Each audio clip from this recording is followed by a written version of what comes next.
আমন্ত্রণ ২১-এর রাতে আমাদের আজকের বিষয় ক্ষমতায় কে আসছে। আজকে আমাদের সঙ্গে উপস্থিত আছেন গণমাধ্যম ব্যক্তিত্ব ডাক্তার আব্দুল তুষার, আপনাকে স্বাগত জানাচ্ছি। ধন্যবাদ। আমাদের সঙ্গে আছেন নর্থ সাউথ বিশ্ববিদ্যালয়ের অর্থনীতি বিভাগের assistant professor doctor Shibbir Ahmed. তিনি এখনও এসে পৌঁছানোর পথে আছেন। আমি তুষার ভাইকে দিয়ে আলোচনা শুরু করতে চাই। তুষার ভাই, আজকে আমাদের আলোচনার বিষয়ে ক্ষমতায় কে আসছে। এর বাইরেও আমরা জানি যে গতকাল জামায়াতে ইসলামীর নির্বাচনী ইশতেহার ঘোষণা করা হয়েছে, ইসলামী আন্দোলনের ইশতেহার ঘোষণা করা হয়েছে, শুক্রবারে বিএনপির ইশতেহার ঘোষণা করা হবে। নির্বাচনের আগে ইশতেহার একটি গুরুত্বপূর্ণ বিষয়, সেখানে মূলত রাজনৈতিক দলগুলোর অঙ্গীকার থাকে যে আমরা এই কাজগুলি করব। আমি সেই আলোচনায় যাবার আগে আমি প্রথমেই জানতে চাই, আসলে ক্ষমতায় কে আসছে আপনার কাছে কি মনে হচ্ছে? নির্বাচনে খুব অল্প কয়েকদিন মাত্র বাকি। কোনো একটি রাজনৈতিক জোট ক্ষমতা আসবে, কিন্তু ক্ষমতা আসা উচিত ছিল আসলে জনগণের। কেন আমি কথাটা বলছি? জনগণের মতামতকে প্রতিফলিত করে ভবিষ্যতের রাজনৈতিক সরকারের যে রূপরেখা, সেই জায়গাতে আমার কাছে মনে হয় যে কিছু কিছু জায়গাতে জনগণ এখন অস্পষ্ট অবস্থানে রয়ে গিয়েছে। অনেক কিছুই আমাদের রাজনৈতিক দলগুলি ব্যাখ্যা করেন নাই। তাদের নির্বাচন পরবর্তী অবস্থান কি হবে, এরকম জায়গাতে কিছু কিছু বিষয়ে তারা ধোঁয়াশাপূর্ণ অবস্থান রেখে দিয়েছেন। আমার কাছে মনে হয় যে রাজনৈতিক দলগুলি ক্ষমতায় আসবে আর কি, কোনো একটি রাজনৈতিক দল বা জোট। আর ক্ষমতায় কে আসছে আপনি যদি এইভাবে চিন্তা করেন যে বিএনপির নেতৃত্বাধীন জোট অথবা জামাতের নেতৃত্বাধীন জোট, এটা আমি বলতে পারবো না এই কারণে যে প্রথমত প্রেডিকশন মডেল, জরিপ বিভিন্ন জায়গায় আমরা দেখছি, জরিপ নিয়েও যদি কথা বলেন যে অধিকাংশ আসলে ক্ষেত্রে বিএনপির পক্ষে কথা বলেছে। কিন্তু সবসময় কি জরিপ আসলে ঠিক হয়? জরিপ জিনিসটার উপরে আমার কোনো আস্থা নাই, কারণ জরিপের চরিত্র নির্ধারণ করে জরিপের টাকা এবং কারা জরিপ করাচ্ছে তার উপরে। আরেকটি হচ্ছে যে অনেক জরিপ খুবই অদ্ভুত। যেমন ধরেন একটা টিভি চ্যানেল লিখলো যে ঢাকা 12 আসনে কে জিতবেন বলে মনে করেন, বলে সবার নাম দিয়ে দিল। আমি একটা এমনি বলছি, এটা কোনো উদাহরণ হিসেবে, ঢাকা 12 স্পেসিফিক না, ধরেন 11, 10 লিখলো। কিন্তু ভোটটা যখন হচ্ছে অনলাইনে, ওনারা কি করে নিশ্চিত করেন যে অনলাইনে ভোটিং এর মধ্যে ওই 11, 12, 13 ভোটাররা যার যার জায়গায় ভোট দিচ্ছেন? এটা তো হয় না। তাহলে তারা সবার জন্য ওপেন একটা প্ল্যাটফর্মে দিয়ে ঢাকা 11-তে কে জিততে পারে বলে মনে করেন? এখন ওই সময়ে ওই জরিপটা যার চোখের সামনে যাচ্ছে, সেইখানে যেসব দলের অ্যাক্টিভ ভোটাররা বা নন ভোটার ইভেন, কারণ ওইখানে তো এটাও বোঝা সম্ভব না যে ওনার বয়স 18 না 18 নিচে, যারা ওইখানে ইয়াস নো দিচ্ছে, এবং তার ভিত্তিতে বলে দেওয়া হচ্ছে, জরিপ করে দেখা গিয়েছে ঢাকা 10 আসনে তমুক জিতছেন, ঢাকা 11 আসনে তমুক জিতছেন। স্বয়ং গণমাধ্যম পর্যন্ত একটা জরিপের নামে যা করে ফেসবুক এবং ইউটিউবে, সেগুলি সব হচ্ছে জাস্ট তামাশা।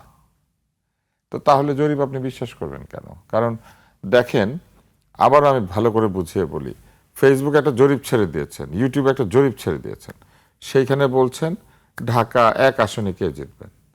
কিন্তু আপনি প্রথমে নিশ্চিত করেন নাই যে যারা ভোট দিবে তারা কি 18-র উপরে না 18-র নিচে। নিশ্চিত করেন নাই তারা কই ঢাকা 1 আসনেরই ভোটার নাকি 1 আসনের ভোটার না। নিশ্চিত করেন নাই যে 1 আসনের ভোটাররা সবাই এইটা দেখতে পেয়েছেন।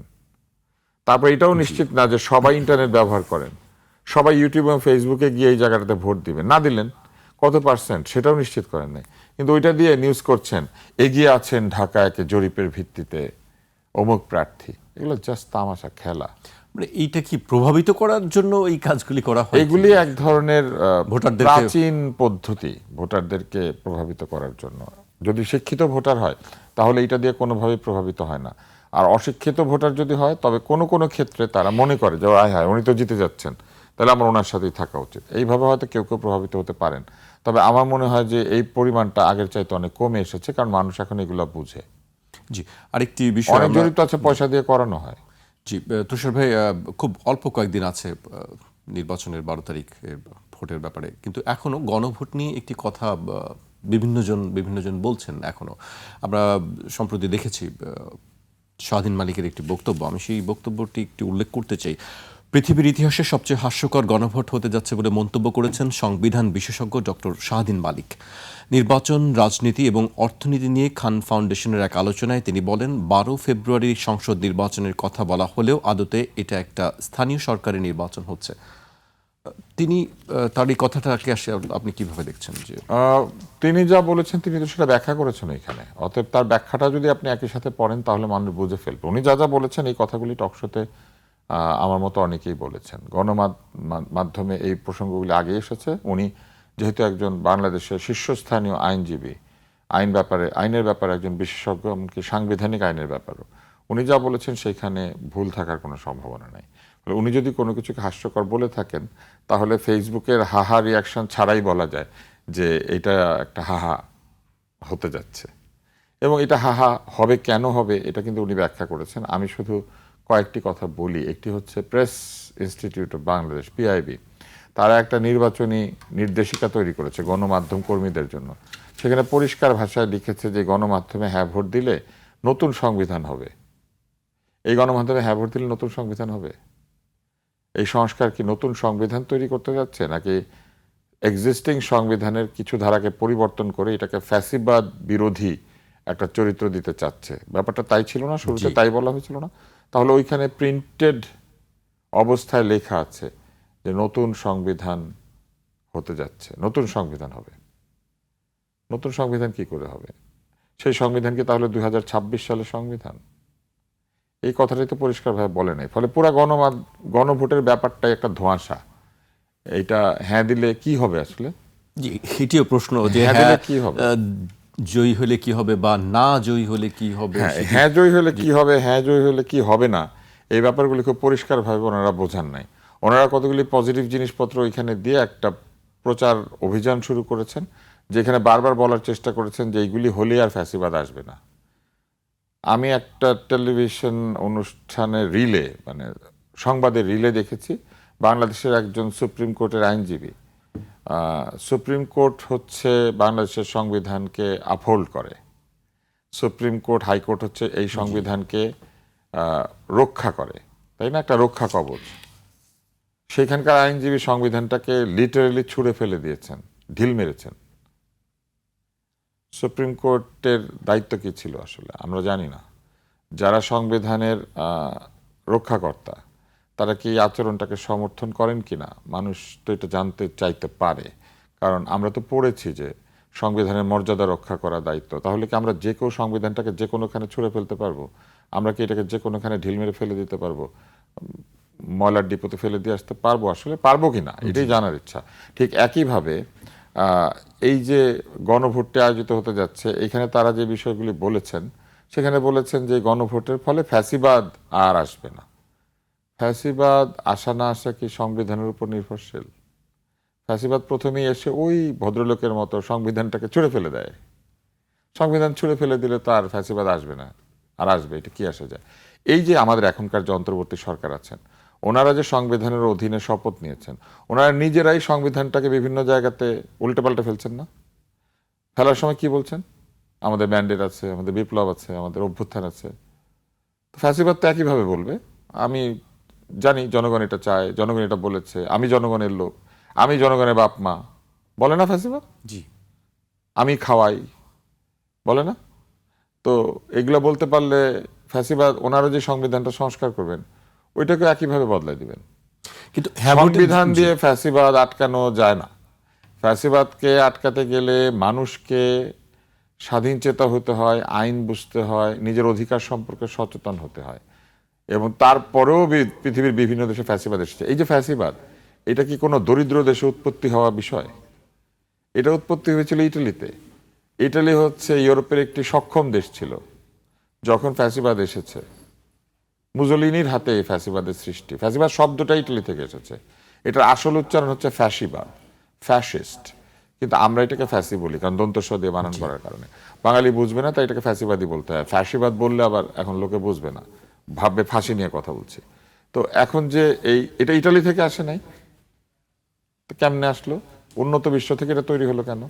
আরেকজন যে ছিলেন জার্মানিতে, জার্মানি তখন ইউরোপের সবচেয়ে উন্নত দেশগুলো একটা জায়গায় পৌঁছে গিয়েছিল না, শিল্পোন্নত দেশ। শিল্পোন্নত হওয়ার কারণে তারা যুদ্ধ করতে পেরেছে। ফ্যাসিবাদী শাসন আমরা স্পেনে দেখি নাই, ফ্র্যাঙ্কো।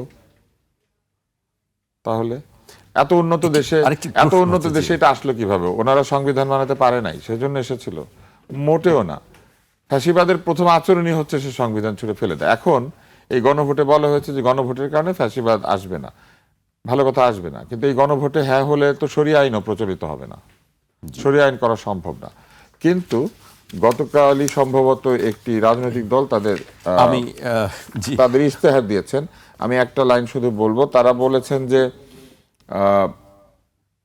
তারা বিভিন্ন ধরনের ব্যবস্থা নেবেন।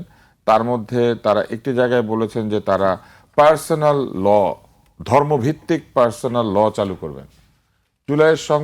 জুলাইয়ের সনদ কিন্তু যে কোনো ধরনের ধর্মভিত্তিক আইন প্রতিষ্ঠার বিরুদ্ধে। ধর্মভিত্তিক আইন প্রতিষ্ঠা করা যাবে না জুলাই সনদ হলে। তুষার ভাই, তাহলে এটা হ্যাঁ হলে পরে ওনারা যদি জুলাই সনদের পক্ষে থাকেন তাহলে personal law based on religion এটা কিভাবে হবে?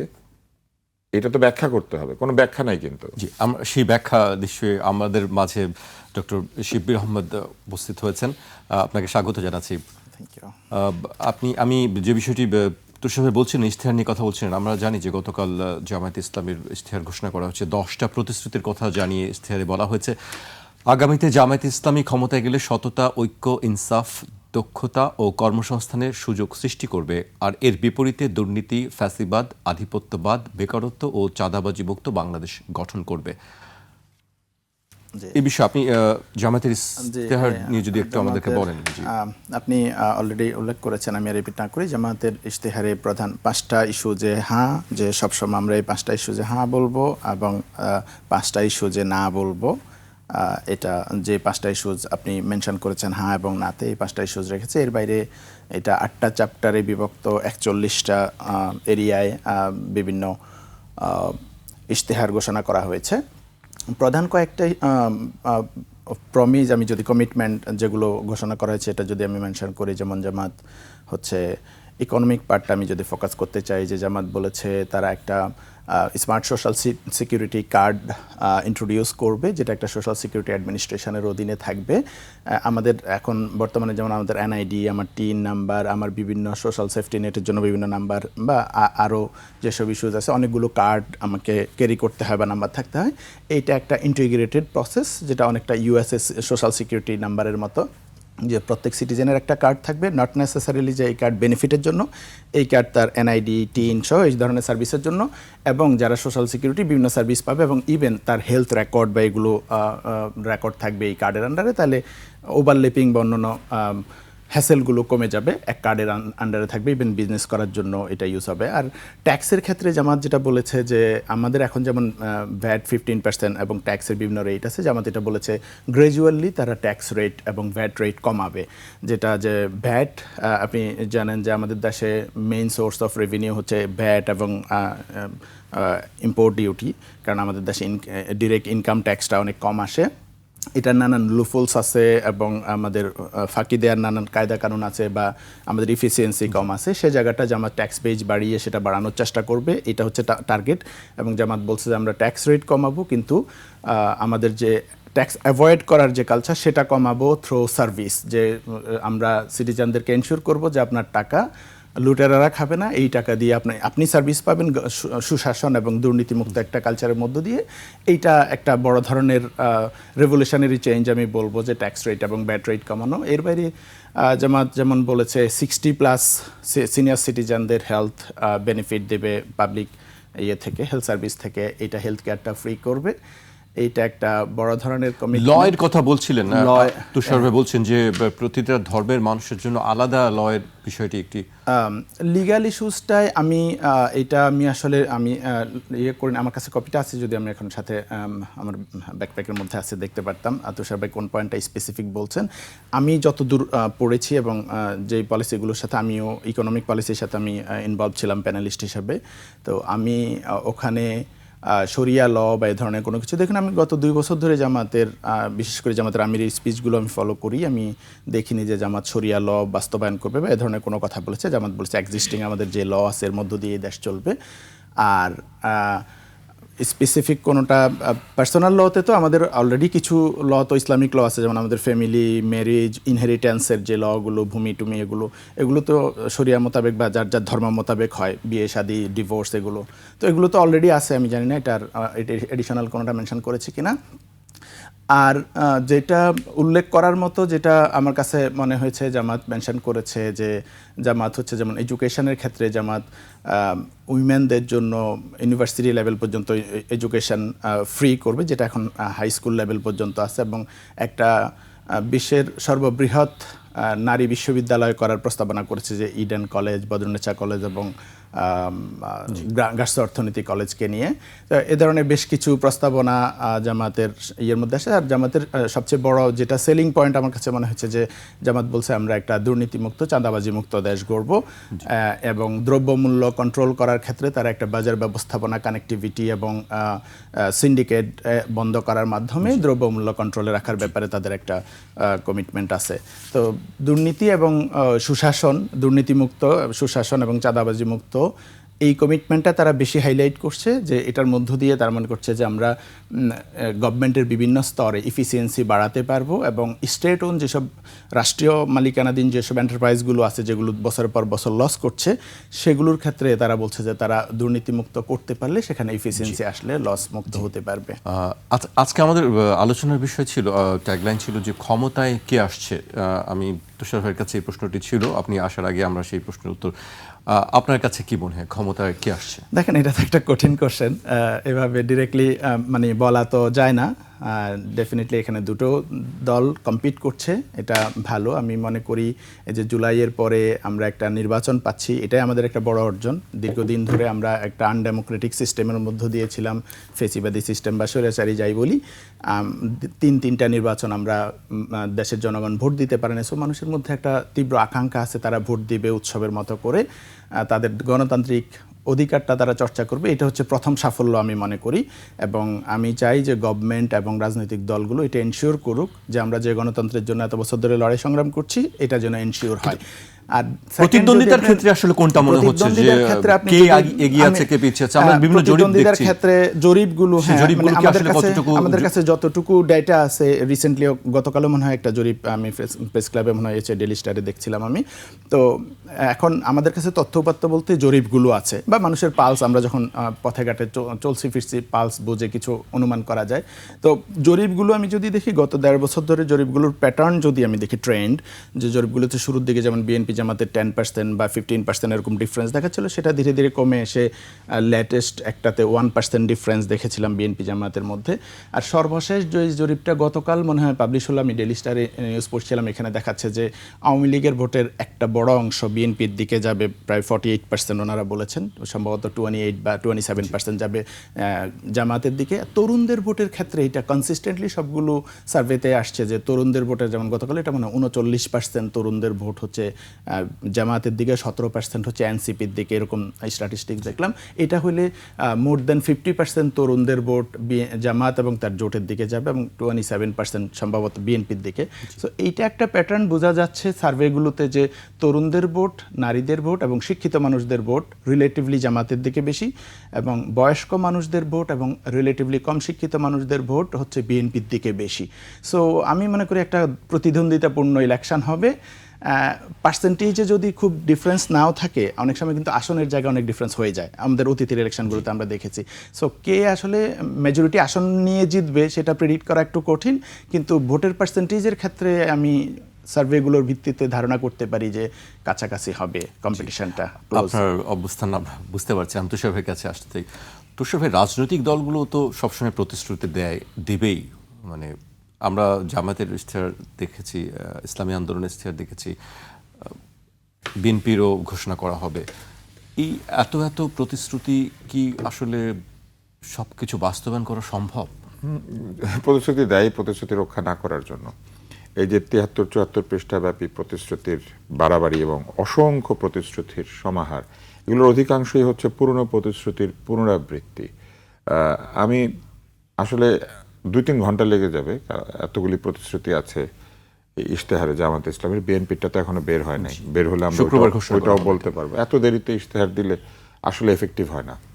শুক্রবার ইশতেহার দিয়ে তারপরে পরের বৃহস্পতিবারে ইলেকশন, তাই না? জি। তো এটা তো আসলে মানুষ ভালো করে পড়তে ইলেকশন হয়ে যাবে। এত দেরিতে এটা দেওয়া, মানে ইশতেহার কি আসলে প্রচারণার আগে দেওয়া উচিত, নাকি এই ইশতেহার ঘোষণা করা উচিত যখন তারা নির্বাচনে দাঁড়াবেন ঠিক করেছেন? যেদিন তফসিল ঘোষণা হবে তার আগেই ইশতেহার আমার মতে এত দেরিতে কেন না, তার রাজনৈতিক আগে দলগুলো ইশতেহার দিবে? নির্বাচন কমিশনে জমা দেওয়া উচিত এবং নির্বাচন কমিশনের ইশতেহার রাটিফাই করা উচিত। কারণ ইশতেহারের মধ্যে কিছু যদি থাকে যেটা বাংলাদেশের সংবিধান বিরোধী কিংবা এমন কোনো কথাবার্তা যদি থাকে যেটা আসলে ইশতেহারে বলার কথা না রাজনৈতিক দলের, তাহলে সেইগুলো তো থাকবে না ওইখানে। ফলে নির্বাচন কমিশনকে এটা আগেই জমা দেওয়া উচিত। নিয়ম কিন্তু আছে, নির্বাচন কমিশন ইশতেহার এটা জমা হওয়া দিতে উচিত, হয়। আমি হ্যাঁ। মনে করি হওয়া উচিত। হ্যাঁ, সেটা আগে না দিয়ে ওনারা দিচ্ছেন একেবারে নির্বাচন হইতে হয়, মানে এই যে চলেন ইশতেহারটা নেন, ভোট দিয়েন, তারপরে ভোটের পরে ফিরে এসে ইশতেহারটা পড়েন। হ্যাঁ, ব্যাপারটা এরকম হয়ে গেল না। আমি কিন্তু সমালোচনা করার জন্য বলছি না, কিন্তু ধরেন কিছু কিছু বিষয় থাকে, এগুলো আসলে ইশতেহার কিভাবে লেখে আমি আপনাকে ধারণাটা বলি একটু। টিমের মতো বসে, যেমন ধরুন উনি একটা টিমে আছে, আপনি একটা টিমে আছেন, আমি একটা টিমে আছি, আমরা লিখি টিখি, তারপরে কিছু লোক এটাকে এক জায়গায় করে। টিমে নেই জি। না না, আমরা News কেউই এর team-এ না। আছি, For জি। না না, মানে আমরা এক্সাম্পল দেওয়ার জন্য বলছি, উদাহরণ হিসেবে বলছি। এখন ধরেন আমরা যার যার মতো একটা করে লিখে দিয়েছি, তারপর ওইখানে বয়স্করা বসে, যারা বসে তারা আবার আমাদের অনেক কিছু বুঝে না, তারা একটা বসে এটা ভালো লাগতেছে, এটা দেন, এটা ভালো লাগছে দেন। আমি যে জনসভায় এইরকম? হ্যাঁ, এইভাবেই লেখা হয়, উনি বলুক। না আচ্ছা, এরকম অনেকগুলো কথা টিম, সত্য কিনা? অনেকগুলো হ্যাঁ, টিম আমরা না নির্বাচন এটা বলে ফেলেছি, আমরা না এটা বলা হয়ে গেছে, তাহলে তাহলে ইশতেহার এটা একটু দিয়ে দেন। দিন। আচ্ছা, ওই জিনিসটা তো ভালো ছিল, তারপর একটা কিছু হয়, কারণ তারা জানে যে এটা শুধু দেওয়ার জন্য দিতে হয়। আমি আপনাকে একটা জিনিস বলি, সরকারি দপ্তরে সিসিটিভি ক্যামেরা বসাবে। এখন সরকারি দপ্তরে সিসিটিভি ক্যামেরা আছে কিন্তু নিরাপত্তাজনিত কারণে, কিন্তু আমরা ধরে নিচ্ছি ওনারা ভিতরে বসাবে, কেউ ঘুষ খাচ্ছে কিনা দেখার জন্য। এই সিসিটিভি ক্যামেরা কি কোনো বেসরকারি কোনো থার্ড পার্টির কন্ট্রোলে থাকবে? সিসিটিভি ক্যামেরাটা বসে বসে যে দেখবে, সে কি প্রথম শ্রেণীর কর্মকর্তা নাকি 10, 11, 12 গ্রেডের কর্মকর্তা? তার চাকরি কার উপরে নির্ভরশীল? কার ছবি সে ফাঁস করবে? সিসিটিভি ক্যামেরা বসায় পৃথিবীতে কোথাও দুর্নীতি বন্ধ করা যায় না। অপরাধ দমন করা গিয়েছে কেমন জানেন? ছিনতাই, চুরি, রাহাজানি, এগুলা অপরাধ সংগঠনের পরে ধরে আনা যায়। যারা ঘুষ খাবে তারা সিসিটিভি ক্যামেরার নিচে ঘুষ খাবে, বিকাশে তাহলে কি হবে, নগদে তাহলে কি হবে, বিটকয়েনে তাহলে কি হবে? এগুলো লেখার সময় একটু চিন্তা করা উচিত। তার মধ্যে এটা হচ্ছে সরকারের গোপনীয়তার আইনের লঙ্ঘন। সরকারের দপ্তরে মোবাইল ফোন নিয়ে ঢোকা নিষেধ আছে এখন কিন্তু আইনত, এবং কোনো ছবি তোলা নিষেধ আছে। সরকার নিজে নিজের ছবি তুলবে, সরকার যে আইন করে সেটা সরকার নিজে নিজেরটা ভঙ্গ করে। এটা কি আসলে সম্ভব? তাহলে এই আইনটা বদলাতে হবে। সরকার আয় ব্যয়ের হিসাব নাকি ওনারা অ্যাপে দিয়ে দিবেন। অ্যাপে ভাই একটা বুম বিচ টাইপের খেলা ডাউনলোড করেন আপনি, একটু ওই যে ক্যান্ডি ক্রাশ ডাউনলোড করেন, 2 দিন পর আপনার ফোনের মেমোরি শেষ। আর সারা দুনিয়ার হিসাব, এই সরকারি আয় ব্যয়ের হিসাব একটা অ্যাপের মধ্যে দিয়ে ওনারা মোবাইলে দেখাবে সবাইকে, জাতি দেখতে পাবে। এগুলা বলার আগে একবার চিন্তা করা উচিত। জাতির সবাইকে 256 গিগাবাইট মেমোরি আলা, হ্যাঁ 16 গিগাবাইট র্যাম আলা ফোন কিনবে এখন সবাই, নাকি এটাও ফ্রি দিবে? তাহলে এটা কারা দেখতে পাবে? যাদের আছে এটা তারা দেখবে। যাদের এটা আছে, মানে এটা দেখার জন্য আপনাকে আবার একটা 30,000 টাকা দামের বেশি মোবাইল কিনতে হবে। এবার আসেন, বলেছে ফেস রিকগনিশন টেকনোলজি দিবে সিসি ক্যামেরার মধ্যে বিভিন্ন জায়গায়। এটা চায়নাতে চালু হয়েছে। এটা নিয়ে পশ্চিমা বিশ্বে বিরাট কথাবার্তা হয়েছে যে ফেস রিকগনিশন টেকনোলজি হচ্ছে পুলিশ রাষ্ট্র তৈরি করার একটা প্রক্রিয়া। চীন দেশে এটা হয়েছে ফেস রিকগনিশন, এটা তারা বলেছেন আমাদের এখানে দেবেন, খুব ভালো। আমি কোনখান দিয়ে হাইটে গেলেই আমার ফেস রিকগনিশন দিলে আপনি আমার খুঁজে বের করে ফেলতে পারবেন, সিসি ক্যামেরা তলা দিয়ে গেলেই হবে। একটা ছবি আছে রেড আই, আপনি ছবিটা দেখবেন, ওইটার মধ্যে এই জিনিস আছে। হ্যাঁ, তো এটা দেখলে বুঝতে পারবেন ঘটনাটা আসলে কি। এনিমি অফ দ্য স্টেট একটা সিনেমা আছে, এটা দেখলে বুঝতে পারবেন। বলেছে হয়রানি মামলা সব বন্ধ করা হবে। এখনো কিন্তু হয়রানি মামলা আছে, এবং গত 17 মাসে বহু হয়রানি মামলা দাখিল হয়েছে বাংলাদেশে। ধরে নিলাম জামাত ইসলামের লোকজন এটা করে নাই, কিন্তু একটা প্রতিবাদ করেছেন ওনারা এই হয়রানি মামলাগুলার। সাংবাদিকদেরকে যে হয়রানি মামলা দিয়ে বন্দী করা হয়েছে, আগে আটক করে পরে মামলা দায়ের করা হয়েছে, এটা হয়রানি না? কিন্তু ওনারা একটা প্রতিবাদ কিন্তু করেন না এটা। ওনারা যে অন্যায়টা হয় ওটার প্রতিবাদ করেন না, ক্ষমতায় গেলে ওই অন্যায়টা দূর করবেন এটা বলেন। ভোটার হিসেবে আমার কাছে এটা মনে হয়েছে যে এটা ঠিক না। ওনারা আরেকটা অ্যাপ করেছেন ডিজিটাল পাহারাদার, এইটা নিয়ে আমি আসলে আর কথা নাই বলে আপনি এটা পড়ে নেবেন, ওইটা বেশ মজার। এরপরে আছে ওনারা বিভাগীয় হাইকোর্ট বেঞ্চ চালু করবেন। হাইকোর্ট বেঞ্চ চালু করতে গিয়ে এরশাদ সাহেবের কী অবস্থা হয়েছিল আপনার নিশ্চয় মনে আছে। এটা এরশাদের আইন, তাহলে এরশাদের আইন ভালো ছিল, বিভাগে বিভাগে হাইকোর্ট বেঞ্চকে যে সরিয়ে দেওয়া। একটু এরশাদ সাহেবের কথা বললে ভালো হইতো, এটা জামাতের প্রতিশ্রুতি না, এটা এরশাদ সাহেব করেছিলেন। হ্যাঁ, উনিরা বলেছেন বিচারের সময়কাল নির্ধারণ করে দেবেন। বিচারের সময়কাল নির্ধারণ করা মানেই হচ্ছে বিচারে হস্তক্ষেপ করা, এটা বিচার বিরোধী। বিচার শেষ হবে যখন বিচারক বুঝবেন যে সকল পক্ষের সাক্ষ্য প্রমাণে উনি রায় দেওয়ার মতো জায়গায় পৌঁছেছেন, তখন উনি রায় দেওয়ার কথা বলেন। জি, সেটি আছে, কিন্তু আচ্ছা। অনন্তকাল ধরে তো কোনো নিশ্চয় কোনো বিচার চলতে অনন্তকাল পারে ধরে না। যেটা চলে না, বিচারকের এফিসিয়েন্সি ঠিক করেন। বিচারক নিয়োগ দেওয়ার সময় দলের বিচারক নিয়োগ দিবেন, দলীয়করণ করবেন বিচারালয়কে, আর তারপরে বলবেন সময়কাল নির্ধারণ করে দিবেন। সেটা তো দিতেই পারবেন। দলের বিচারকরা দলের জন্য বিচার করে, তো দেশের জন্য করে না। এবং এইটার অভিযোগ কিন্তু আওয়ামী লীগের বিরুদ্ধে ছিল, তাই না? পতিত স্বৈরাচারের বিরুদ্ধে ছিল। আপনার বলা উচিত ছিল বিচারকদের সম্পূর্ণভাবে নির্দলীয় নিয়োগ দেওয়া হবে, বিচারক নিয়ন্ত্রণের ব্যবস্থাটাকে আপনি নিরপেক্ষ করে দেন, সেটা কিন্তু আছে বলা। তুষার ভাই, শুধু বিচারক কেন, সব জায়গায় তো সব পেশাজীবীদের ক্ষেত্রেই তো ওনারা ভাগ ভাগ করে দিয়েছেন, রাজনীতি কেন ওনারা ভাগ ভাগ করে দিয়েছেন তো ইশতেহারের মধ্যে। তারপরে বলেছেন ইসলামী ব্যাংকিং আইনকে সংস্কার করবেন। ইসলামী ব্যাংকিং আইন একটা ইন্টারন্যাশনাল ল, ইসলামী ব্যাংকিং আইনও কিন্তু ইন্টারন্যাশনালি ডান। এটা একটা শরিয়া কাউন্সিল আছে, আল আজহার বিশ্ববিদ্যালয়ের লোকজন সেখানে আছে। ইসলামী ব্যাংকিং কিন্তু formulated by non Islamic persons first, কারণ ইসলামী ব্যাংকিং এর কারণে বিভিন্ন ব্যাংক মুসলমানদের ব্যাংকিং এ আনার একটা চেষ্টা করেছে এবং আনার জন্য ইসলামী ব্যাংকিংটা তৈরি হয়েছে, যাতে মুসলিমরা ব্যাংকিং আসে। এবং সেইটার জন্য যে ইসলামী ব্যাংকিং ল ক্রিয়েট করা হয়েছে, এটা কিন্তু একটা পুরো সাইন্টিফিক্যালি এটা তৈরি হচ্ছে। তারপর এটা সারা পৃথিবীতে একই ল দিয়ে হয়। একজনের দেশে আলাদা ইসলামী ব্যাংকিং আইন করতে পারে না, কারণ আপনার স্ট্যান্ডার্ড চার্টারও তো ইসলামী ব্যাংকিং করে না বাংলাদেশে, কারণ এটা একটা কোড আছে, সেম কোডে করতে হয় সবাইকে। এইবার আসেন, বলেছে 18 থেকে 22 বছর বয়সীদেরকে সামরিক প্রশিক্ষণ দিবে, ভলান্টারি সামরিক প্রশিক্ষণ, মানে যারা নিতে চায় তাদেরকে দিবে। তো যারা নিতে চায় সবাইকে দিবে নাকি ওইখানে সিলেকশন থাকবে? সিলেকশন থাকলে সেইখানে কি নিজের দলের কর্মীরা বেশি সামরিক প্রশিক্ষণ পাবে এবং অন্যরা পাবে না? আমরা কি আওয়ামী লীগের যারা ভোটার আছে এরকম নাগরিকদেরকে এই সামরিক প্রশিক্ষণ দিব নাকি দিব না, এটা ব্যাখ্যা করতে হবে। 18 থেকে 22 বছর বয়সীদের সামরিক প্রশিক্ষণ। এইবার আসেন, এইটা আমার কাছে সবচেয়ে অদ্ভুত মনে হচ্ছে। আমি কিন্তু অনেক আছে, আমি কিন্তু শুধু শুরুর দিকে আছি এখনো, এটা আপনার অনুষ্ঠান পার হয়ে যাবে। জনসংখ্যার অনুপাতে ওনারা সেনাবাহিনীকে গড়বেন। এবার আমি আপনাকে বলি, আমাদের 18 কোটি জনগণ, এই অনুপাতটা কত হবে? 18 কোটির সাপেক্ষে কতটুকু হইলে পরে আমাদের জনসংখ্যার অনুপাতে সেনাবাহিনী তৈরি হবে? এটা ওনারা বলেন নাই। আমেরিকার সেনাবাহিনীর পরিমাণ হচ্ছে 9,30,000, তার মধ্যে 4,60,000 হচ্ছে রেগুলার আর্মি। আমি উইকিপিডিয়া ঘেটে বের করেছি, এটা যদি সত্য তথ্য হয়। আর বাংলাদেশে বলা আছে 2,30,000। আমাদের আর্মি কিন্তু এখনই আমেরিকার রেগুলার অ্যাক্টিভ বাহিনীর অর্ধেক। তাইলে আমাদের 18 কোটির অনুপাতে যে তৈরি করতে হয়, আমেরিকার জনগণ মনে করেন 35 কোটি। 35 কোটি লোকের জন্য আছে 4,60,000 অ্যাক্টিভ ফোর্স, সব মিলিয়ে 9 লাখ, 9.5 লাখের মতো। তাহলে 35 লাখের জন্য যদি ধরেন 10 লাখ হয়, 35 কোটির জন্য 10 লাখ হয়, তাহলে 17 কোটির জন্য ম্যাক্সিমাম 5 লাখ। জি হ্যাঁ, এই 5 লাখ কিন্তু আমাদের এখনই আছে অলমোস্ট, কারণ এই বিডিআর মানে যাদেরকে আমরা বর্ডার গার্ড বলি, এই সব কিছু। তাহলে এই জনসংখ্যার অনুপাতে সেনাবাহিনী তৈরি করবেন, অনুপাতটা কত হবে এটা কিন্তু তারা বলেন নাই। আর এই অনুপাতের ক্ষেত্রে স্ট্যান্ডার্ড আমরা কাকে নিব? আমেরিকাকে, ইন্ডিয়াকে, ফ্রান্সকে, মানে কাকে? এবার আসেন, ওনারা বলছেন পরমাণু বিদ্যুৎ উৎপাদন প্রক্রিয়ার মাধ্যমে পরিবেশ বান্ধব বিদ্যুৎ তৈরি করবেন। এটা তো হাসিনার প্রজেক্ট, আরেকটা পরমাণু চুল্লি বানাবেন। তাহলে কি ফ্যাসিবাদী পরমাণু চুল্লিটা ভালো বানিয়েছিল? কিন্তু এই অন্তর্বর্তী সরকারের উপদেষ্টারা বলেছে এই পরমাণু চুল্লি ঘুষের কারখানা, এই পরমাণু চুল্লি দিয়ে ঘুষ খাওয়া হয়েছে, এই পরমাণু চুল্লিতে অতিরিক্ত খরচ করা হয়েছে, এই পরমাণু চুল্লি একটা জাতা। তাহলে এই পরমাণু চুল্লির থেকে কি বিদ্যুৎটা বানাবে, নাকি আরেকটা নতুন পরমাণু চুল্লি বানাবে? আপনি বিরতিতে যাওয়ার আগে আমি এটা শেষ করে দিই। কয়লা ভিত্তিক বিদ্যুৎ কেন্দ্রগুলির বয়লার উন্নত করবে। কয়লা ভিত্তিক বিদ্যুৎ কেন্দ্রগুলি একটা নির্দিষ্ট পরিবেশ সংক্রান্ত লেটেস্ট টেকনোলজি ব্যবহার করে বাংলাদেশে তৈরি হয়েছে। একটার মালিক হচ্ছে চায়না, একটার মালিক হচ্ছে ইন্ডিয়া। বয়লার বদলাবেন ওনারা? বললেই হলো। এই প্রশ্নগুলো তারপরে ওনারা বলেছেন কেন্দ্রীয় ব্যাংকে স্বায়ত্তশাসন দিবে। কেন্দ্রীয় ব্যাংক এখন স্বায়ত্তশাসিত না? জি, আমি এই প্রশ্নগুলো উত্তর জানতে চাই ডক্টর শিবলীর আহমেদের কাছে। আমি যাবেন আপনি, আরেকটা কথা ওনারা বলছিলেন, আমি বিরতিতে যাই। তোর ফ্যামিলি কার্ড দিয়ে বাড়ির মেয়েদের গায়ে হাত দিবি, এরকম একটা কথাবার্তা হয়েছিল। কিন্তু ওনাদের হেলথ কার্ড আছে, ওনাদের আরো আপনি এই বিষয়ে ওনাদের আরো 3-4টা কার্ড আছে, কথা বলবেন। ফ্যামিলি কার্ড দিয়ে একবার গায়ে হাত দিলে তাহলে বাকি কার্ডগুলো দিন 4বার গায়ে হাত দেওয়া যাবে। তাহলে এই গায়ে হাত দেওয়ার কার্ড ওনারা কেন চালু করছেন? জি, আমাকে বিরতিতে যেতেই হচ্ছে। দর্শক, একটি বিরতি নিচ্ছে, ফিরছি এখনই।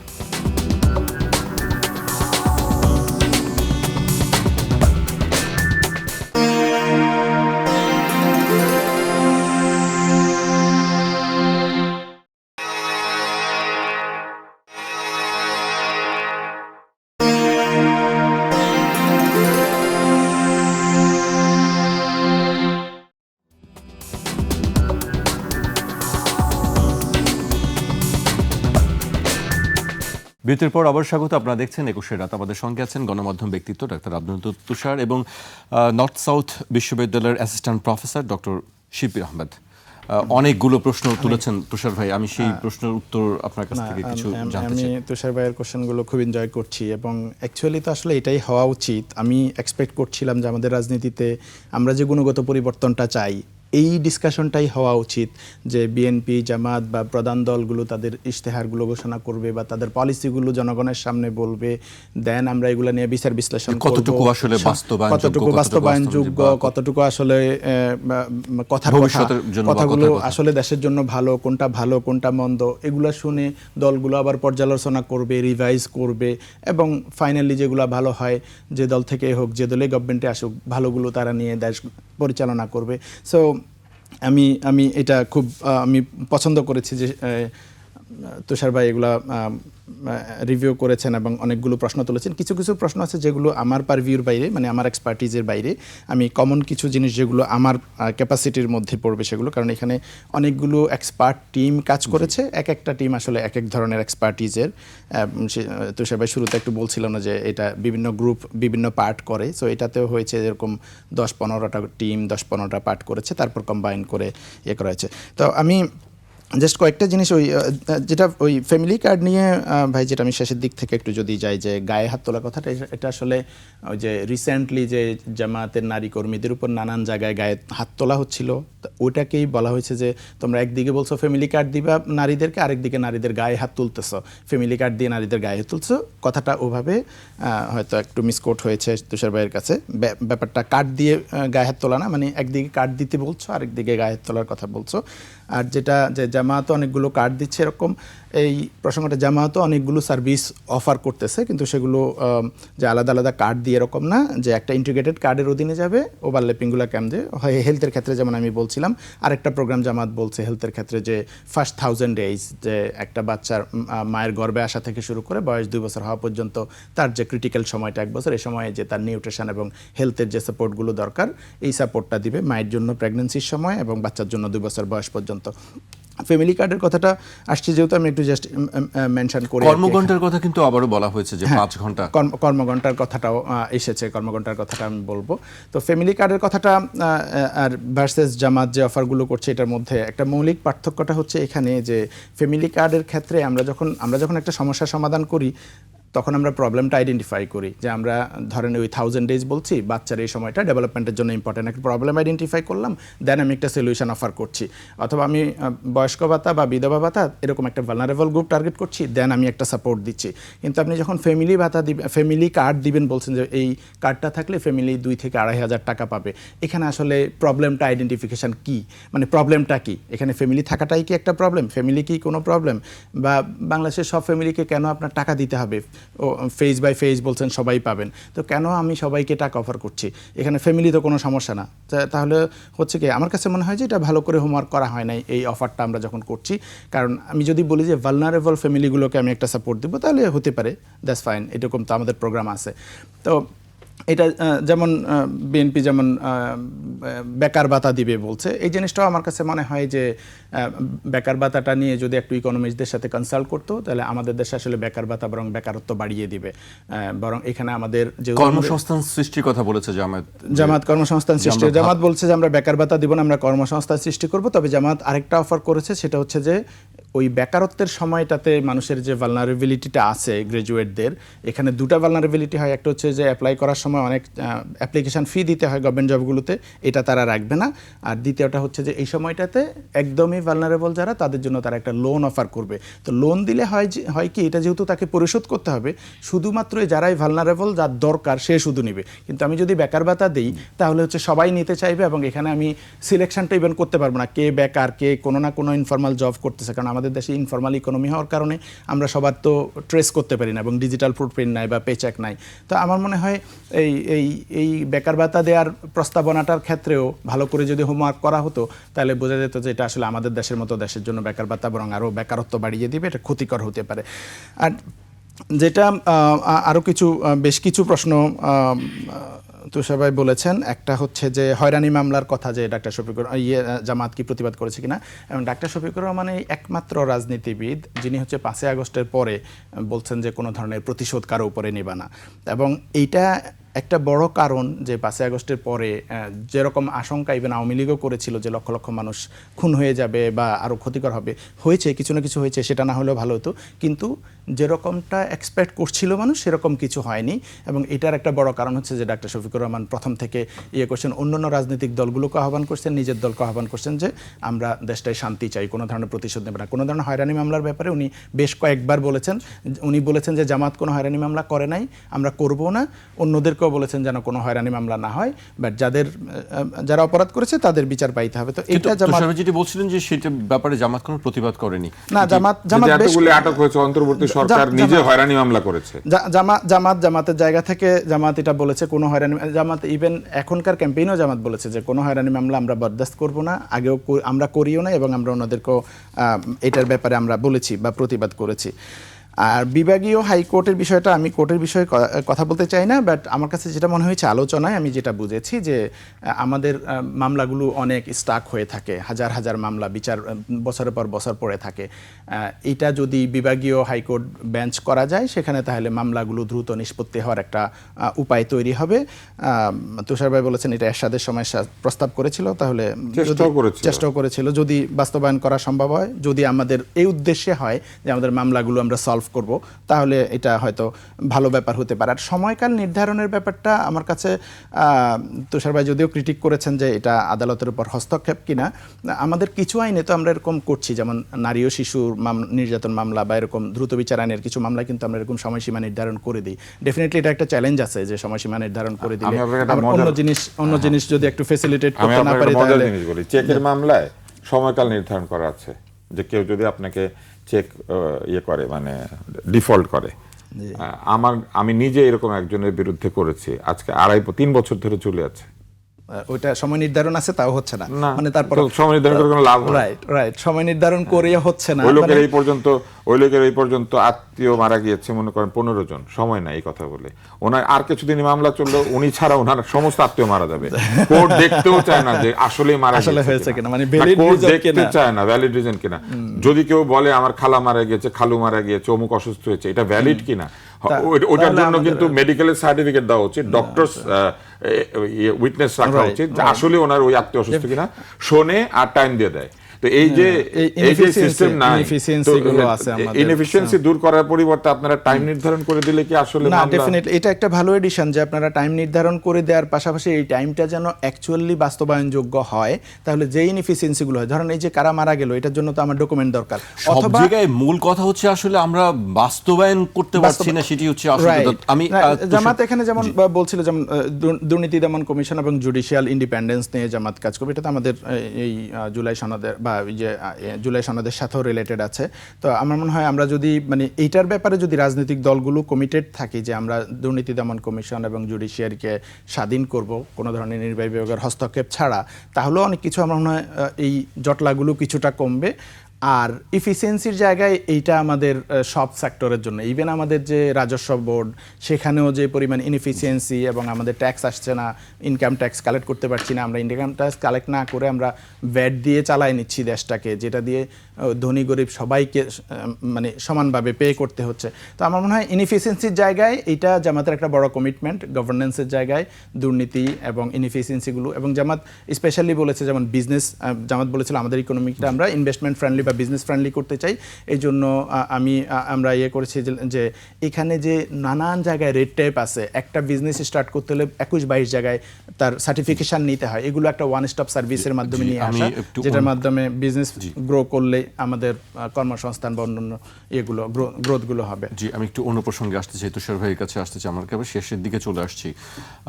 রাজধানীর পুরান ঢাকার কাঠেরপুল এলাকার একটি ভোট কেন্দ্র থেকে 152টি ক্রিকেটের স্ট্যাম্প উদ্ধার করেছে পুলিশ। এই ঘটনায় বুধবার গভীর রাতে এই উদ্ধার অভিযান চালানো হয়, তবে কাউকে আটক করা হয়নি। তুষার ভাই, ভোট কেন্দ্রে মানে 152টা ক্রিকেটের স্ট্যাম্প দিয়ে কি করা হবে? এটা জানি না। বাংলাদেশ বিশ্বকাপে খেলবে না এই কথা শুনে মনে হয় লোকজন ক্রিকেট খেলা ছেড়ে দিয়েছে, ছেড়ে তারপরে স্ট্যাম্পগুলো ওখানে রেখেছে, হয়তো ভোটের দিন এগুলোকে লাকড়ি বানায় কাচ্চি বিরিয়ানি রান্না করবে। আমি জানি না আসলে এটা কি কাজে লাগে, আপনি নিশ্চয়ই বুঝতে পারছেন। ভোট কেন্দ্রের মধ্যে স্ট্যাম্প নিয়ে জমিয়েছে কেন? এখানে আমার সাধারণ বুদ্ধি বলে 3টা কারণ হতে পারে। কেউ এই নিউজটা তৈরি করার জন্য এতগুলি স্ট্যাম্প নিয়ে ভোট কেন্দ্রের মধ্যেই জমিয়েছে। কোনো বোকা লোক না হইলে পরে ভোট কেন্দ্রের মধ্যে স্ট্যাম্প রাখে নিয়ে, আর ওটা তো ভোট কেন্দ্র তো তদারকির মধ্যেই থাকবে। দ্বিতীয় হচ্ছে 100 কতটা স্ট্যাম্প, 52টা, 150 মানে 150 স্ট্যাম্প কেন হবে? মানে মানুষ কি শুধু ক্রিকেটের স্ট্যাম্প দিয়ে লড়াই করে? মানে ব্যাপারটা কি? আপনি আগে আমরা হকি স্টিকের কথা শুনতাম। হ্যাঁ, এখন ক্রিকেটের স্ট্যাম্প দিয়ে হয়তো করে। ক্রিকেট হয়তো মানে কি বলে ইনডেমনিটি পেয়েছে, মানে হকি স্টিক দোষী কিন্তু ক্রিকেটের স্ট্যাম্প দোষী না। পুরো জিনিসটা আমার কাছে খুব রহস্যজনক মনে হয়। একটা হচ্ছে ভোট কেন্দ্রের মধ্যে থেকে এতগুলি স্ট্যাম্প, এটা একটা। দ্বিতীয় হচ্ছে এইটা যদি রাখাই হয়ে গিয়ে থাকে তাহলে ওই এলাকাতে নিশ্চয়ই রাস্তাঘাটে সিসি ক্যামেরা আছে, অন্তত স্ট্যাম্প হাতে হাঁটাহাঁটি করেছে নিশ্চয়ই গত 7 দিনে কেউ না কেউ। এবং এতগুলি স্ট্যাম্প জমাতে গেলে তো হয় ঠেলা গাড়িতে করে ভোট নিতে কেন্দ্রে হচ্ছে। নিশ্চয়ই সিসি ক্যাম ওখানে না, এখনো তো লাগায় নাই, হয়তো লাগাচ্ছে, আমরা জানি না। এবার আশেপাশে নিশ্চয়ই আছে। ওই কেন্দ্রে আনতে গেলে রাস্তা দিয়ে তো আনতে হয়েছে। 100 এতগুলো স্ট্যাম্প তো একটা অন্তত একটা ভ্যান গাড়িতে করে আনতে হবে, আপনি তো বুঝতে পারছেন। তাহলে আমার কাছে মনে হয় যে এটা সংবাদ তৈরি করার জন্য এটা তৈরি করা হয়েছে, এটা অন্য কোনো কারণ হইতে পারে না। 100 কতটা না হয়ে যদি 8-10টা পাওয়া যেত তাইলে, বা 15টাও ধরেন, তাইলে আমি চিন্তা করতাম। মানে এই ভোট কেন্দ্রে 100 এতটা স্ট্যাম্প নিয়ে যদি কোনো হুজ্জত করতে হয় তাহলে 100 এতজন লোককে একসাথে ভোট কেন্দ্রের মধ্যে ঢুকে পড়তে হবে। আইন শৃঙ্খলা রক্ষাকারী বাহিনীর চোখ এড়িয়ে এইভাবে 100 এতজন লোককে, অথবা ওই যে সুলতান সুলেমানের বীরদের মতো মনে করেন একই লোক 2টা তরবারি হাতে যুদ্ধ করে, 3-4টা স্ট্যাম্প হাতে মনে করেন নানচাক্কু, মানে এটা আমার কাছে মনে হয়েছে এটা কোনো ডালমে কুচ কালা হ্যায়। তবে নিরাপত্তা একটা ইস্যু। নিরাপত্তা ইস্যু এই কারণে যে প্রকৃত অর্থে এত বেশি সংখ্যক নিরাপত্তা বাহিনীর সদস্যকে নিয়োজিত করে কোনো নির্বাচন আমাদের এর আগে করতে হয় নাই। এর কারণ কি? তার মানে নিশ্চয়ই নির্বাচনে ভীতির পরিবেশ এবার আছে। সবচেয়ে বেশি সংখ্যক সেনা সদস্য আজকেই বলা হয়েছে 1 লাখ সেনা সদস্য। হ্যাঁ, তাহলে মানে আমাদের অর্ধেক সেনা সদস্য রাস্তায় থাকবে ভোটের দিন, প্রায় অর্ধেক। তো এই যে একটা অবস্থা তৈরি হয়েছে, এই যে নির্বাচন নিয়ে এত ভীতি, তার মানে দেশের আইন শৃঙ্খলা পরিস্থিতি যে আসলে ভালো না, এইটাই ভোট পাহারা দিতে গিয়েই আমরা আরো প্রমাণ করে দিচ্ছি। এবং আমরা ধরে নিচ্ছি যে পাহারা না দিলে অংশগ্রহণকারী রাজনৈতিক দলগুলো অথবা যারা ভোট বানচাল করতে চায় এরা নেমে আসবে, উৎপাত করবে।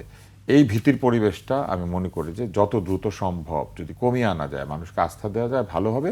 তাহলে পরে এই যে যারা সাধারণ ভোটার আমাদের মতো, আমরা অন্তত মা বাবাকে সাথে নিয়ে ভোট দিতে যেতে চাইবো। আর না হলে আমরা কিন্তু ওনাদেরকে আমি বাসায় রেখে দেব। শেষ করতে চাই তুষার ভাই, একেবারে শেষ পর্যায়ে চলে এসেছি। ডক্টর শিব্বির আহমেদের কাছে জানতে চাই যে এই যে তুষার ভাই বলছেন, বা আমরা একটা আশঙ্কার বিষয় দেখছি যে নিরাপদ পরিবেশে ভোট দিতে যেতে পারবো কিনা, বা ফেরত আসতে পারবো কিনা, বা স্ট্যাম্প পাওয়া যাচ্ছে, এই গ্যাঞ্জামের আশঙ্কাটা কি? আপনিও তাই করছেন আশঙ্কা?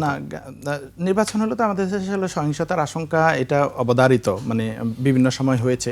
তবে রিলেটিভলি আমি যদি বলি, এবছর সোফার সহিংসতা তুলনামূলক কমেছে, যদিও হয়েছে, যেমন জামাতের একজন শেরপুরে একজন জামাতের নেতাকে খুন করা হয়েছে, বা কোনো বেশ কিছু জায়গায় মহিলাদের উপর আক্রমণ করা হয়েছে। কিছু কিছু জায়গায় এরকম হয়েছে যে এই গ্রাম থেকে কোনো ভোট যদি অন্য কোনো পার্টিতে যায় তাহলে কিন্তু আমরা দেখে নিব পরবর্তী, আমি আমার স্পাই আছে, ভোটের দিন নিরাপত্তা পরিস্থিতি এ ধরনের যে সহিংস বক্তৃতাগুলো দেয়া হচ্ছে, আমি মনে করি রাজনৈতিক দলগুলো নিজ দায়িত্বে উচিত এদেরকে থামানো। এ ধরনের বক্তৃতা দিলে তাদেরকে বহিষ্কার করা বা শাস্তিমূলক ব্যবস্থা নেওয়া। আর নির্বাচনের দিনে দেখেন, নির্বাচনের আগের দিন থেকে শুরু করে নির্বাচনের পরের দিন, বিশেষ করে এই 3 দিন এক্সট্রা সিকিউরিটি দরকার। অনেক সময় হয় যেটা, যে নির্বাচনের দিন যারা জিতে আসে, সন্ধ্যায় যখন জেতার খবর শুনে সাথে সাথে গিয়ে বিভিন্ন বাড়িঘরে হামলা শুরু করে দেয়। এ ধরনের ঘটনাও কিন্তু ঘটে। তো নির্বাচনের আগের দিন, নির্বাচনের দিন যদি কোথাও আপনি শুধু এইটুক বলে দেন যে কেন্দ্রে গন্ডগোল হচ্ছে, তাহলে কিন্তু ভোটাররা যাবে না। অনেক মহিলা ভোটাররা অর্ধেক পথ গিয়ে ফেরত চলে আসবে। সো এইটা যেন ইভেন কোনো ধরনের গন্ডগোল, ইভেন শুধু যে ধাক্কাধাক্কি দৌড়াদৌড়ি হচ্ছে এরকম সিচুয়েশনও তৈরি হয়, তাহলে কিন্তু ভোটার টার্ন আউট কমে যাবে। সো নির্বাচনের আগের দিন, নির্বাচনের দিন এবং নির্বাচনের পরের দিন আমি মনে করি 100% সিকিউরিটি এনশিওর করা সরকারের দায়িত্ব, নির্বাচন কমিশনের দায়িত্ব। এটার ব্যাপারে আমি মনে করি তারা রাজনৈতিক দলগুলোরও কমিটমেন্ট নিতে পারে এবং এটা এনশিওর করা জরুরি। আর বিশেষ করে এই যে অবৈধ অস্ত্র উদ্ধার বা এই ধরনের ক্রিকেট স্টাম্প, যেটা আজকে নিউজ বললেন, আমি এখনো দেখিনি, তো এগুলো কিন্তু আতঙ্ক তৈরি করবে। শেষ করতে হচ্ছে, সময়ের কারণে আমাকে শেষ করতে হচ্ছে। আজকে এখানেই শেষ করছি। আপনাদের অনেক ধন্যবাদ আমাদেরকে সময় দেওয়ার জন্য। দর্শক, আজ এখানেই শেষ করছি। আবার দেখা হবে রোববার ঠিক রাত 12টায়। আপনারা সবাই ভালো থাকুন, সুস্থ থাকুন আর নিরাপদে থাকুন।